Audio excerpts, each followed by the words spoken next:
E é o seguinte, pessoal, o Alckmin, vice-presidente, mas quando o Lula viaja, e tem viajado bastante, assume a presidência, né, vira presidente em exercício, e ele também é ministro do Desenvolvimento, Indústria e Comércio, o MIDIC, o ministério lá, né. Geraldo Alckmin, então, criticou a decisão do Banco Central de manter os juros básicos da economia, a Selic, em 13,75 ao ano, mesmo com a inflação em queda. Agora, já tem muita gente criticando Lula, Gleisi, né, pegando aqui figuras do PT, né, em outros partidos também. Agora, qual que é a diferença do que o Alckmin disse? Aqui eu achei um ponto interessante, porque é o seguinte, ele ressaltou que cada 1% da taxa Selic custa 38 bilhões de pagamento do serviço da dívida pública, e uma taxa 5% acima do que deveria estar, resultaria em um custo de aproximadamente 190 bilhões, abre aspas para o Alckmin.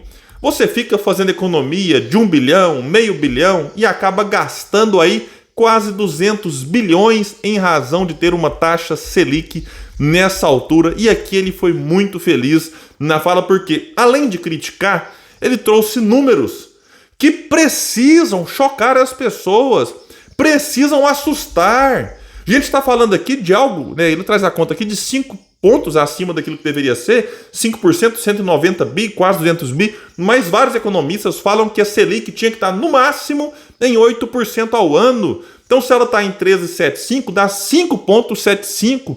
Né? Se você multiplica isso por 38 bi, você está falando aí de mais de 200 bilhões que a União paga a mais e não deveria estar pagando.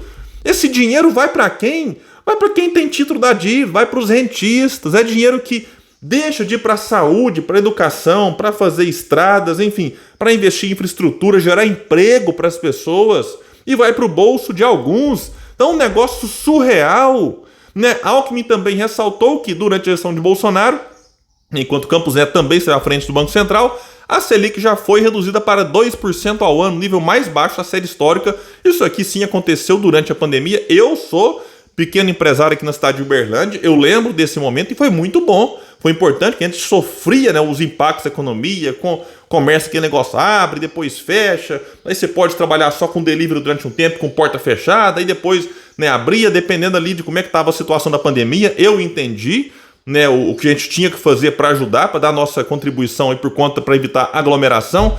E essa taxa de 2% ao ano foi importante isso, por quê? Porque você conseguiu pegar ali algumas linhas de crédito no Pronamp e tal, que foi assim, fundamental. Eu mesmo, né, tive que recorrer a isso aqui, até hoje ainda pago aquilo que eu peguei durante a pandemia. Então, assim, foi um momento diferente, atípico, sim, mas isso, o momento agora não ter pandemia não justifica, a taxa está onde está. Como a taxa real na casa de 10 pontos, porque a inflação está abaixo de 10, de 4. Então você tem a Selic quase 14, daí 10. É a taxa de juros mais alta do mundo. Então, assim, né, o Alckmin então enfatizou uma coisa importantíssima.